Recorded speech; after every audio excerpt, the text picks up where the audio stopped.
like to share the ideas of the draft paper that deals with EU-Asia digital connectivity and then particularly impact on China, Japan, South Korea relations. I had a lot of notes, but the time is brief, so I'll try to be as fast as possible, so I may speak a little bit fast. Apologies for that. So first of all, what's the context? And here might be a little bit linked to the last conversation, the last Q&A topic that Sebastian was mentioning, because digital elements, right, are obviously changing the way we live, we work, we do business. They bring a lot of opportunities, but they also involve risks, and the coronavirus has shown those vulnerabilities, and there has put digital at the center, right? We see in the international system is currently undergoing a fundamental transition. On the one hand, we have the changing international role of the US. On the other hand, we have the rise of other players such as China. Therefore, the EU is in this middle position in relation to this new geopolitical turn, and this is quite special in the digital transition or in the digital connectivity. This is in the middle of this trade tech conflict, right, which puts political, economic, and security implications for the EU.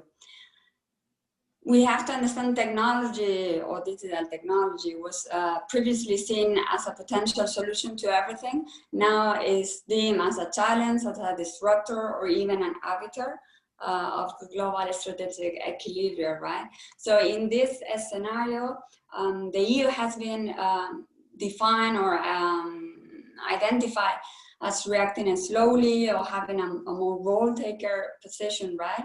Especially this year with the we responded to the digital connectivity challenges, and therefore many believe it is time for the EU to ensure this autonomy of critical infrastructure, value chain, and regulations following the European way, the European values, right? Actually, we saw this year in the 2020 political guidelines of von der Leyen that the digital element is identified as the third priority for Europe. And this year also, there have been many official texts, official papers related to this field, like AI white paper, that strategy. Even now we have a Digital Europe program, which is first ever funding program for supporting digital transformation, right? So obviously all those things show the Commission's goal for Europe's future, making the 2020s Europe digital decade, which is a big a big commitment. However, digital issues brings, it's technical and it's complex, and it brings a lot of cross-sectoral areas together. In addition, there's no borders for digital issues, which we will see a little bit later on why I emphasize that point. But definitely the EU cannot tackle alone the digital dimension, right? The European technological or regulator leverage has been questioned during this year, since it's challenging this EU's capacity to become a global digital leader, which is constantly mentioned in the official speeches or texts. Therefore, EU needs alliances and partners, right? Now, until now, cooperation in the area in Asia, it has been quite fragmented. It's quite important for the EU to actually strengthen and leverage partnership with the three major technological tech giants of the regions, which are obviously China, Japan, and South Korea. But nevertheless, until this moment, it has been quite fragmented, right? In this sense, the EU builds on digital connectivity in Asia, yet can the EU do it? If there is a digital connectivity, what are the issues on the agenda, and what are the impacts with the Northeast Asian partners? So this paper explores the digital dimension of the European connectivity strategy for Asia, But obviously, it looks to the importance of alignment with the European internal digital priorities, and then its impact on and in relations between the EU and Northeast Asian partners. So then the paper begins first by providing a brief overview of the EU digital strategy at the internal dimension, and then it moves to the digital connectivity and how the EU engages with the three tech regional partners, and following by recommendations.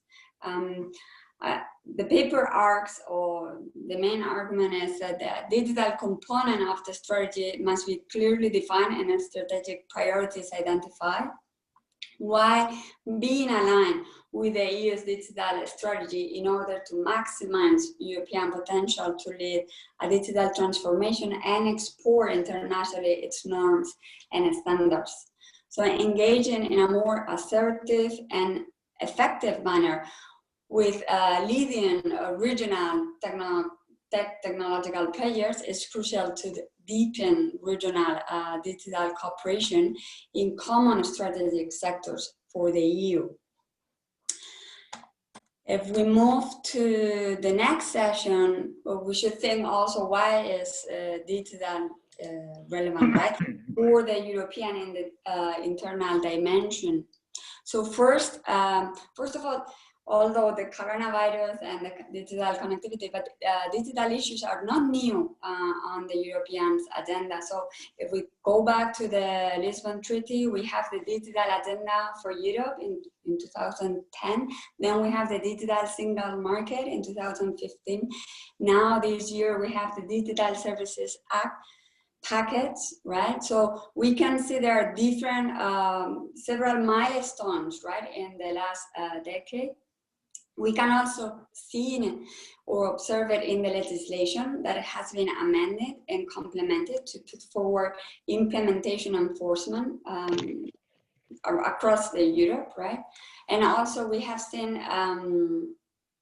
a focus in this digital transition in three pillars, right? Which obviously one is technology, the other one will be more related to fair and competitive digital economy, and the third one is the open and democratic sustainable society. So at the end, the people is at the core, right, of this digital strategy, which is very important to link it to the European values and projects, right? Because we cannot forget in this sector that Europe or the EU is trying to project those values and norms onto the international stage, right? Now, this domestic context obviously has an impact in the common foreign and security policy, and therefore it has an impact in digital connectivity. So at present, there are many actions that we can see where the EU is fostering a more role maker, a more active intention, right? So for example, and I mentioned before about the strategy for standardization, but we also have a global digital cooperation strategy and so on and so forth. In addition, for a more assertive attitude with or vis-a-vis international players, that it was actually comment on one of the comments, I think, from Sebastian, we can see, for example, the white paper on instrument of foreign subsidies or FDI screen tools, right? So at the end of the day, we can see that Brussels has a strong determination to push forward the EU as a global digital leader and regulator. Now, reality cuts serious doubts on the EU's ability to achieve it because we encounter many domestic challenges or constraints, right, in the digital sector. For example, the number of tech champions we have is quite low, or a poor startup ecosystem, on an absence of a well-developed digital business market, or weaknesses, for example, between synergies between civil space and defense industry, right? Or even finance. So there are many question marks in this intention, right? Now, where do we stand in digital connectivity? Digital connectivity between Europe and Asia is already taking place since obviously internet has been deployed and used, but it's used at different levels, right? And this is a trend that is obviously gradually increased, and there's a lot of data that we can see from the World Bank, Eurostat, etc., about the increment of internet traffic, individual usage, digital economy, right? Now, there are also disruptions, right? For example, in internet traffic, we have an issue when it comes to digital infrastructure, right? Because 90%, this is just data for showing and illustrating, right?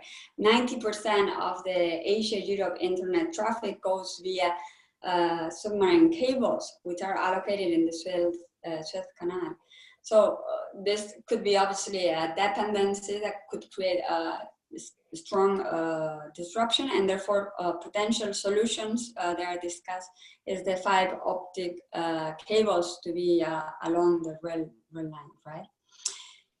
So digital, it has obviously arrived to Asia at different speeds and different levels due to the large space of Asia continent, and therefore that makes a little bit of a challenge for the EU to have a comprehensive vision of digital connectivity for this area.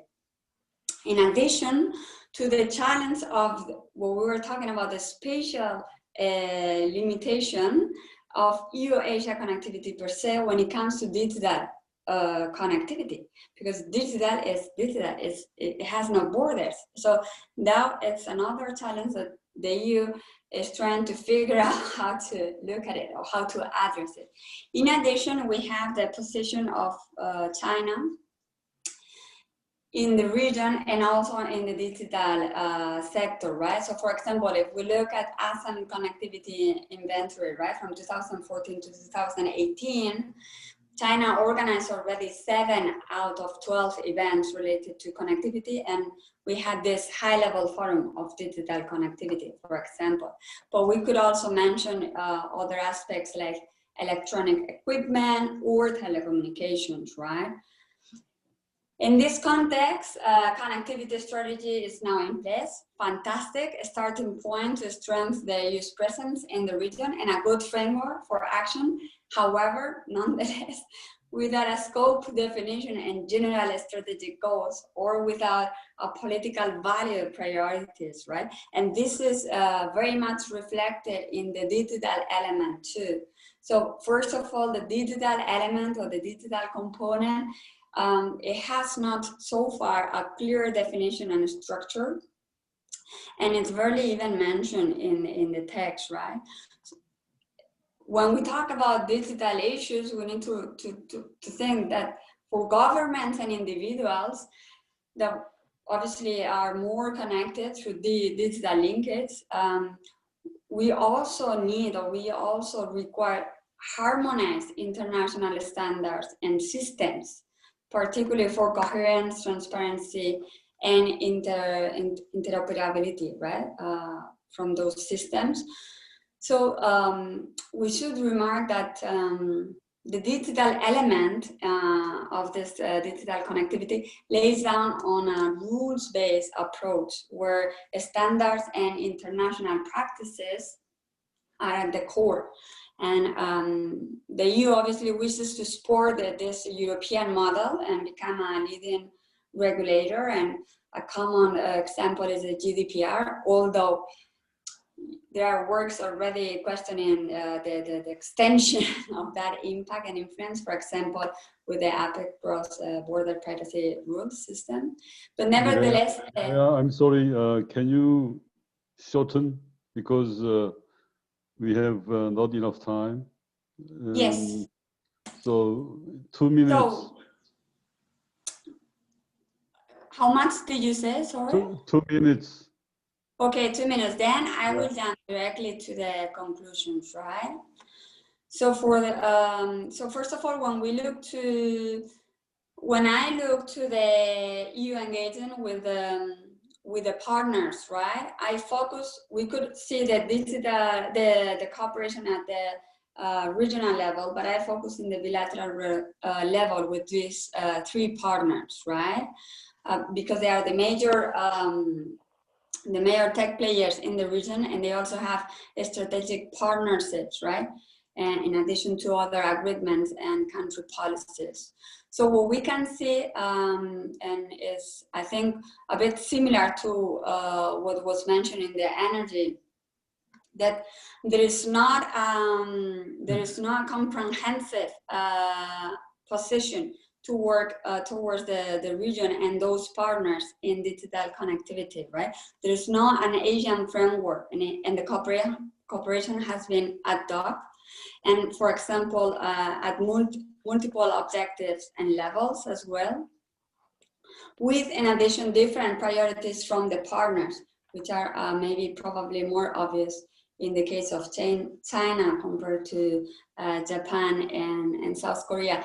Nevertheless, there is a willing and a strong interest from the European Union institutions to collaborate and to leverage those partnerships with these actors.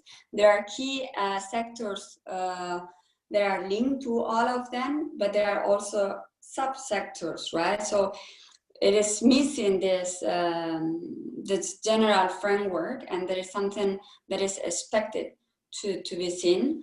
And last but not least, despite all the criticism to the EU position, there is a political will, and there are resources and instruments. However, it requires to be seen, no? The degree of specificity when it comes to this digital connectivity component, right? And with this, I'm really sorry, too many things and very short time. And I finished the presentation, but I look very much forward comments.